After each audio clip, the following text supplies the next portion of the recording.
मुझे और मैंने पूछा कि क्या हुआ वहाँ पर जाने के बाद, तो उन्होंने बोला कि एक यहाँ पर एक व्यक्ति है, यहाँ पर वो पूरी रात भर तंत्र मंत्र करता रहता है।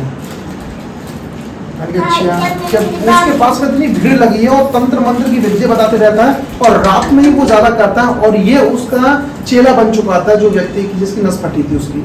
मैंने बोला मैंने भाई ऐसे कैसे, मैंने कि और बताओ इसके बारे में मुझे, क्योंकि मैं प्रार्थना करने गया था, जब तक मेरे को पता नहीं चलेगी तो प्रार्थना उस तरीके से मैं कर नहीं पाऊंगा। तो जब मैं वहाँ पर गया और उन्होंने बताया कि इनका पूरा खानदान ऐसा हो रखा है तंत्र विद्याओं में कि क्या कहते हैं कि यहाँ से जाते नहीं। इन्होंने क्या करा, रात को जब वो वहाँ से आए और वॉशरूम में शायद कहीं गिरे थी के, गिरने के बाद ये फट गई, उनकी नस फट गई। एक बुरी चीज में इंसान फंस जाता है, एक बुरी नजर इंसान को लग जाती है और लोगों को पता नहीं है। जब उनके पास में गया तो उनके यहाँ प्रार्थना करके आया मैं, और प्रार्थना करने के बाद मैंने बोला नहीं अंकल आप इनको बोलोगे कि आप चर्च में हैं, घर में प्रार्थना कराएं, क्योंकि ये बहुत जरूरी है। क्योंकि पहले तुम उस चीज में थे जिस चीज ने आपको नुकसान कर दिया। और ऐसे एक केस नहीं है, एक वो भी केस है जो कि मैं और मोहित वहां पर जा चुके हैं, एक मूलचंद हॉस्पिटल में जा चुके हैं, वहां पर भी ऐसे ही हुआ है। एक हरा भरा परिवार क्या हुआ था, पूरा तहस नहस हो गया था। कारण क्या, बुरी नजर। आज विश्वासी एक क्रिश्चियंस लोग बिगर जो बाइबल को पढ़ने के बाद भी यूं कहते हैं कि एक विश्वासी पर या एक इंसान पर बुरी नजर नहीं लग सकती, लेकिन ये रॉन्ग है। ये प्रभु यीशु मसीह ने बाइबल के अंदर बताया गया है, मत्ती 6 उसका 22 और 23 में बताया गया है, मरकुस को 7 उसका 22 में बताया गया है कि यीशु ईर्ष्या और दुर्भावना पूर्वक इरादे के और नैतिक और आत्मिक प्रेरणाओं पर जोर देते हैं। यानी प्रभु यीशु मसीह बताते हैं जो कुदृष्टि निकलती है इंसान के अंदर से, वो दुष्टता की कुदृष्टि निकलती है। ये कहते हैं, उनका नाम है रब नाम की एक रब्बी, उन्होंने लेख दिया, मैं कहीं प्रचार भी कर रहा था इस बारे में। उन्होंने लेख दिया अपने मिद्रास में, जिसका ज्यूस ग्रंथ है। उन्होंने बुलाया कि जब मैं कब्रिस्तान में गया और मैंने रिसर्च करी उस चीज की, तो 100 लोग मैंने देखे और 100 लोगों में से 99 लोग बुरी नजर के कारण वो मौत से मरे थे। हालेलुया, आप समझो, बुरी नजर के कारण वो 100 में से 99 लोग वहां मरे। और कौन कह रहे हैं, रब्बी बता रहे हैं, जिनका मिद्रास में लेख पाया जाता। एक व्यक्ति था सिर्फ जो अपनी नेचुरल मौत से मरा था। एक विश्वासी बताता है, कहता है कि हम यीशु मसीह पर आ गए, हमें बुरी नजर नहीं लग सकती, क्योंकि यीशु मसीह के नाम से, मैं सच कह रहा हूं, सही कह रहे हो आप, यीशु मसीह के नाम से सब चीज खत्म हो सकती है। लेकिन यीशु मसीह ने ये बोला, यीशु के नाम में, यीशु के नाम का मतलब होता है अनोमा। जब आपके अंदर वो अनोमा, वो कैरेक्टर और अथॉरिटी वो तुम्हारे अंदर आएगी, तो उस चीज को, वो परेशानी को कहते हैं, वो चीज नहीं लग पाएगी, आपको नजर नहीं लग पाएगी। आप समझो, आप जब यीशु मसीह का नाम लेते हो ना, तो यीशु मसीह का नाम नहीं लेते। हिब्रू ग्रीक लैंग्वेज में इसका मतलब होता है अनोमा। अनोमा का मतलब होता है कैरेक्टर एंड अथॉरिटी। क्या तुम्हारे पास में अथॉरिटी है कि यीशु मसीह के नाम से उस चीज को, उस शैतानी चीज को तुम डांट सको? नहीं। क्यों? क्योंकि विश्वासी चुगलियों में ज्यादा रहता है। एक व्यक्ति चुगलियों में ज्यादा है, दूसरे पे कान लगाने में ज्यादा रहता है, क्योंकि वो अथॉरिटी प्रभु यीशु मसीह का कैरेक्टर उसके अंदर आ नहीं पाता। और वो क्या कहता है, वो डेली प्रार्थना करता है, उसकी चंगाई नहीं हो पाती। हालेलुया। यहां बताया गया है कि कब्रिस्तान में गए और रिसर्च करी, 100 लोगों में से 99 लोग बुरी नजर के कारण मरे। और आज भी ऐसा ही। आप देखो, परमेश्वर ने वादा किया, क्या बोला है, प्रभु तुझे सब बीमारियों से आजाद करेगा, कोई भी रोग तुझ में लग ना पाएंगे। एक सोच के देखो, आप आपके आस पड़ोस में देखो, कौन व्यक्ति आज के टाइम पर, कौन व्यक्ति है जो नेचुरल डेथ में मरा है? मैं जितनी भी डेथ में गया हूं, मैंने जितनी भी मैंने उन लोगों के पास गया हूं, उनके पास में क्या कहता, उन्हें कुछ ऐसी बीमारी हुई है जो कहते अपनी बीमारियों से मरे हैं वो। हालेलुया। लेकिन विश्वासी कहते हैं कि बुरी नजर नहीं लग सकती, लेकिन बुरी नजर उसको नहीं लग सकती जो क्या कहता है, अनोमा, जो कैरेक्टर अपने अंदर रखता है प्रभु यीशु मसीह का। Hallelujah, hallelujah. कुदृष्टि, जिसको बुरी नजर को बोला कुदृष्टि, जो व्यक्ति कुदृष्टि प्रभु यीशु मसीह क्यों बोला कि एक इंसान को अंदर कुदृष्टि रहती है? यहूदी के प्रमाण से यदि कोई बताते हैं कि मैंने कुछ गहरी स्टडी कर रहा था इसके बारे में, तो बताते हैं कि क्या कहते हैं कि जब कोई बुरा आदेश एक व्यक्ति के लिए निकलता है, सुनो इस बात को, मैं गहरी बात बताऊंगा आपको। मैं, कोई बुरा आदेश किसी व्यक्ति के लिए निकलता है, यानी कोई दुष्ट आत्मा किसी व्यक्ति को बर्बाद करने के लिए सोचती है और वो आदेश निकलता है, तो रब्बानिकल टीचिंग बताती है वो किस चीज से टाली जा सकती है? 4 कारण से। फर्स्ट, एक दान देके, दूसरा आप प्रार्थना करके, तीसरा आपका गुड नेम होने, या किसी के नाम का मतलब ही फकीर हो या किसी के नाम का मतलब डेविल हो तो वो कभी बच नहीं सकता, ध्यान रखना। तीसरा है अपने गुड बिहेवियर, चौथा है गुड बिहेवियर, जो आपका गुड बिहेवियर, जो बुरी चीज, जो बुरे आदेश आपके लिए निकलते हैं, जो रात भर में, मैंने शुरू स्टार्ट में क्या बताया कि एक व्यक्ति जो तंत्र मंत्र करता है वो व्यक्ति रात में मेहनत कर रहा है, वो दुष्ट आत्मा को रिलीज कर रहा है, लेकिन एक विश्वासी क्या कर रहा है, वो नाइट में सो रहा है। अब सोचो तो वो व्यक्ति कैसे जीतेगा?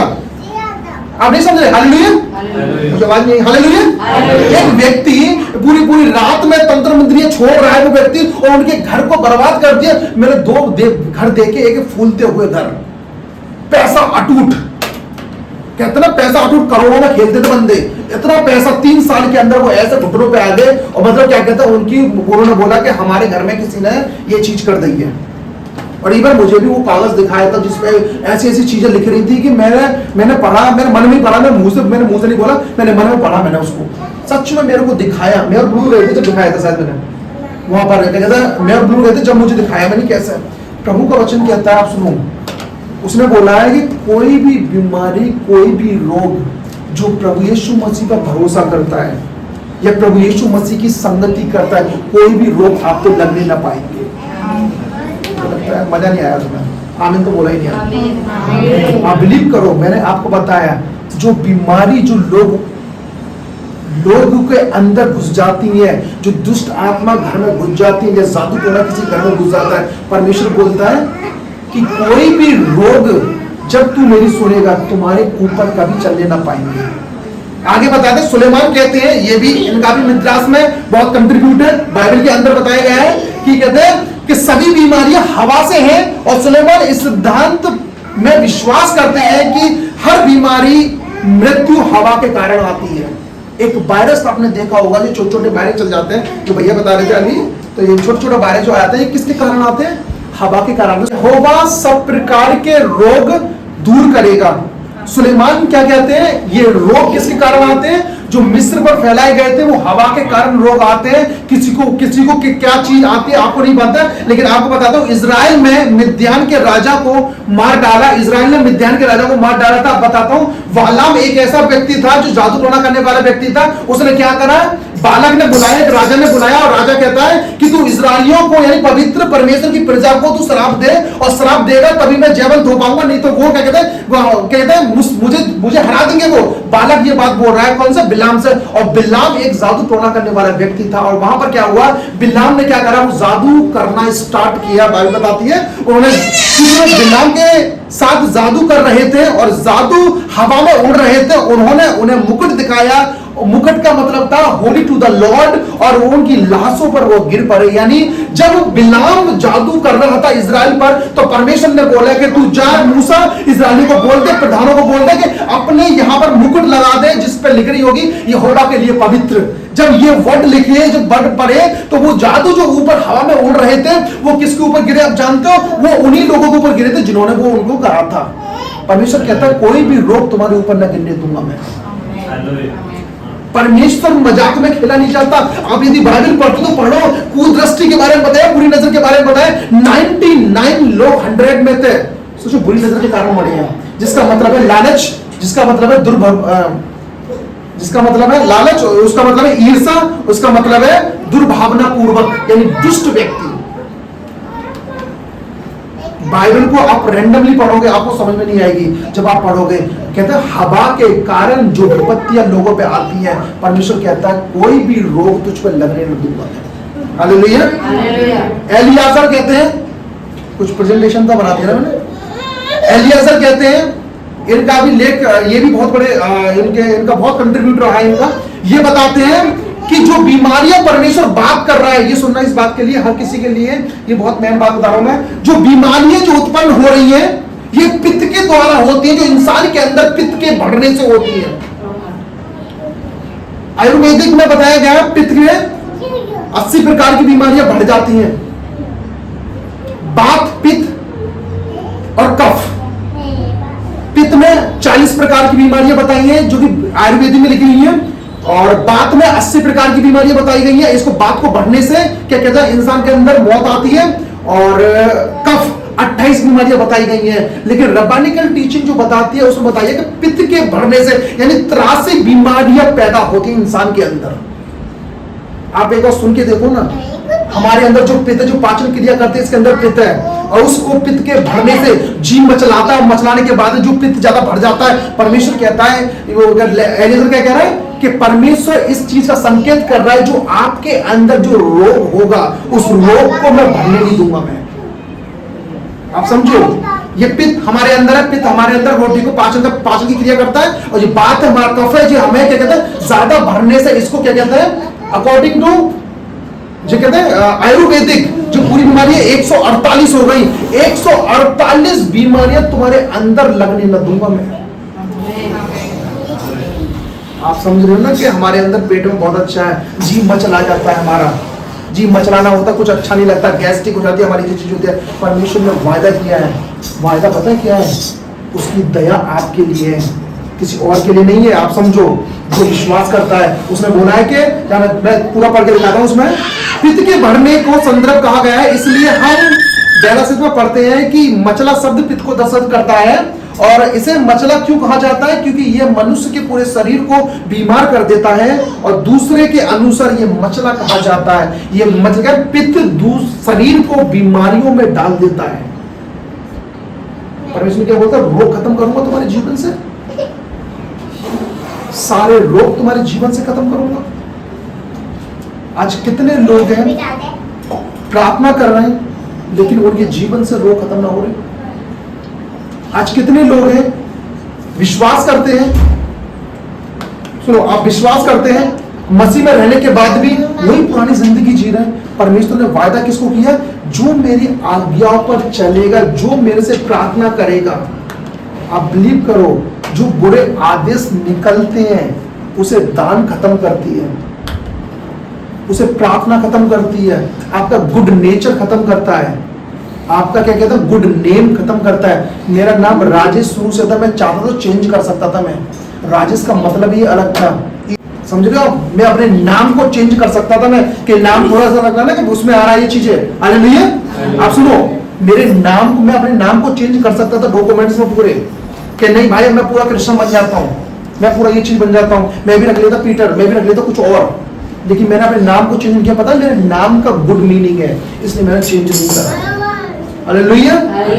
आगे बताता है परमेश्वर वचन कहता है, हमें एक बात याद रखनी चाहिए कि परमेश्वर की दया जो प्रभु यीशु मसीह के द्वारा हमें दी गई है, हर एक इंसान को परमेश्वर की दया आपको दी गई है, और हमें संसार के कष्टों से बचाती है। हालेलुया। प्रभु ने वादा किया है, वचन क्या कहता है, तेरे मार खाने से मैं चंगा हो गया। तो अब दिन में जो बीमार है, जो कलेश में रहते हैं, मैं सच बोल रहा हूँ, वचन को लेके प्रार्थना करो आप, प्रभु तेरे मार खाने से चंगा हो गया हूं मैं, तो यीशु मसीह के नाम से हो गया हूं मैं। आमीन। आप समझो परमेश्वर वचन क्या कहता है। परमेश्वर वचन मजाक में नहीं है जो हमने ले लिया।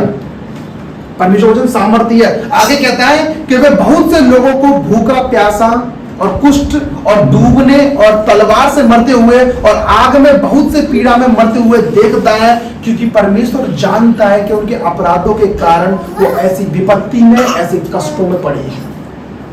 हालेलुया। परमेश्वर जानता है कि इंसान के जीवन में, कि इंसान का जीवन कैसे चल रहा है। कभी कभार क्या होता है कि हमारी लाइफ अच्छी चलती है, लेकिन डिस्टर्बेंस बहुत पहले आ जाता है, डिस्टर्बेंस बहुत चलता है। लेकिन एक बात ध्यान रखना, भरोसा करो प्रभु पर, वो तुम्हें निकाल के रखेगा। मैं नाजरीन चर्च में था, मैं इसको क्लिप काट दूंगा, मैं नाजरीन चर्च में था, 6 महीना में रहने पाए, तो डीएस चेंज हो गए। डीएस चेंज होने के बाद हमने नाजरीन चर्च को खुद पैसा दिया था, हम 100,000 पर मंथ हम दे रहे थे। इवन हमें कोई सपोर्ट करने वाला नहीं था, लेकिन हम दे रहे थे। अब सुनना इस बात को, नाजरीन चर्च से हम निकले क्या, क्योंकि मैंने सुनी नहीं फिर किसी की, क्योंकि मेरे को लगा गलत चीजें हो रही है, डिस्टर्बेंस बहुत आ रहे हैं। हम प्रार्थना कर रहे हैं, रात भर प्रार्थना कर रहे हैं, फास्टिंग हम कर रहे हैं, कोई दूसरा आकर हम यहाँ बैठे रहे और दूसरा आगे यहाँ प्रचार कर रहे हैं। लेकिन मैंने कोई एक काउंसलर है, मैंने उनसे बात करी, मैंने ऐसे बात हो रहा है, उन्होंने साफ बोली, मेहनत आप करते तो फल आप भी खाओगे, आप प्रचार करो। नाज़रीन चर्च से हटा मैं, आप बिलीव करना, सुख की जिंदगी जी गई।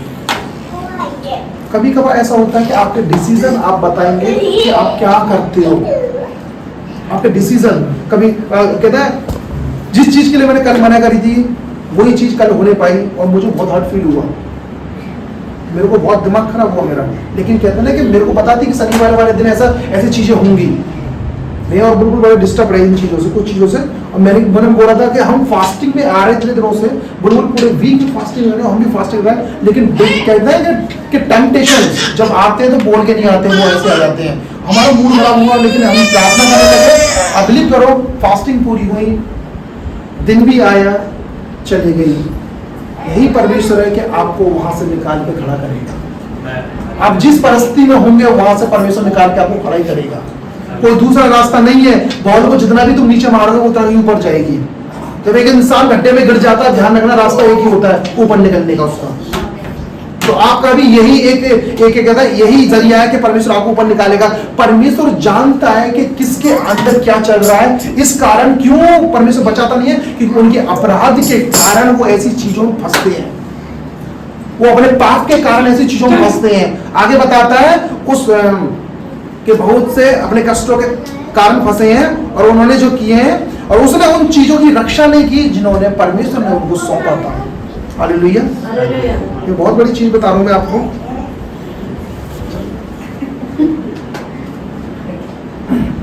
हालेलुया। परमेश्वर कहते हैं, वचन कहता है कि उसने उन चीजों की रक्षा नहीं करी उन लोगों ने जो इनको काम सौंपा गया था परमेश्वर का। आप चर्च में आते हो, चर्च में जो रिस्पॉन्सिबिलिटी दी जाती है, आप बिलीव करो, जब से मैंने पढ़ा परमेश्वर के आप प्रिय धन हो। आप यदि छोटी सी मीटिंग में आप ज्वाइन होते हो या आप चर्च में ज्वाइन होते हो या चर्च के लिए कुछ काम दिया जाता है, आप जो बुरे आदेश निकलते हैं आपके गुड नेचर के द्वारा वो खत्म हो जाते हैं। समझो परमेश्वर वचन जो आपसे बताता है। मैं चाहता तो मैं आपको क्या कहते हैं इसको दसमान लोग कहते हैं दान के बारे में ले जाता, लेकिन परमेश्वर ने मुझे यही बताया। आगे परमेश्वर वचन कहता है कि भले ही व्यक्ति कितना भी दुष्ट हो जाए, लेकिन परमेश्वर का प्रेम कभी उससे कम नहीं होता। भले ही वो अपराध में गिर जाए, भले ही वो क्या कहता है आना नाकी करे परमेश्वर में काम करने के लिए, फिर भी परमेश्वर उसके लिए खड़ा रहता है, प्यार करता है, कहता है कि मैं इसको बचा लूं। प्रभु कभी नहीं चाहेगा, और परमेश्वर ने कभी नहीं चाहे कि इंसान को बनाया तो वो क्या कहता है वो कष्ट झेले। कुछ टेम्पटेशन आ सकते हैं लेकिन कभी कष्ट झेलने के लिए बोला नहीं है परमेश्वर ने।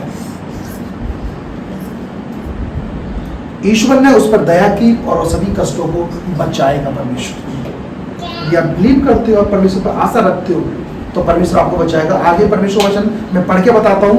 उसे पता होना चाहिए, एक व्यक्ति को पता होना चाहिए उसके लिए परमेश्वर अपने परमेश्वर के सामने नरमता यानी प्रार्थना के साथ में, वचन के साथ में, और क्या कहते हैं कि और फास्टिंग के साथ में होना चाहिए परमेश्वर के सामने। और उसे दुनिया में होने वाली सभी कष्टों से उसकी रक्षा करने वाला परमेश्वर है, जिसने वायदा किया है। वायदा किया था मैं सभी रोगों को तेरे जीवन से खत्म करूंगा। ये वायदा प्रभु यीशु मसीह ने दिया। यदि आप इस वचन को पूरा आप इस वचन को घुटने पे लेके प्रार्थना करते हो और कहते हो कि परमेश्वर तेरा वचन कहता है कि तेरा वचन कहता है कि तू मेरे घर से या तू मेरे अंदर से सारे रोगों को खत्म करेगा। आप नहीं जानते कि आपका पित्त कितना बढ़ जाए, आप नहीं जानते कि हवा में जो वायरस जो चल रहा है, जो दुष्ट आत्माएं घूम रही है, जो क्या कहते हैं इफिसियों 6 में बताया गया है कि अंधकार की शक्ति जो हवा में घूम रही है वो आपको कब हानि कर जाए आप नहीं जानते। एक बुरी नजर किसी की आपको लग जाए आप नहीं जानते। परमेश्वर कहता है, क्या कह रहा है कि परमेश्वर जो सारी सृष्टि का रचनहार है उसके सामने तुम दीन बनो, प्रार्थना के साथ में आओ, परमेश्वर आपकी रक्षा करेगा। और ये वायदा परमेश्वर ने दिया है। आमीन। God bless you. आइए प्रार्थना करते हैं। सामर्थी परमेश्वर आपका धन्यवाद करते हैं इस समय के लिए।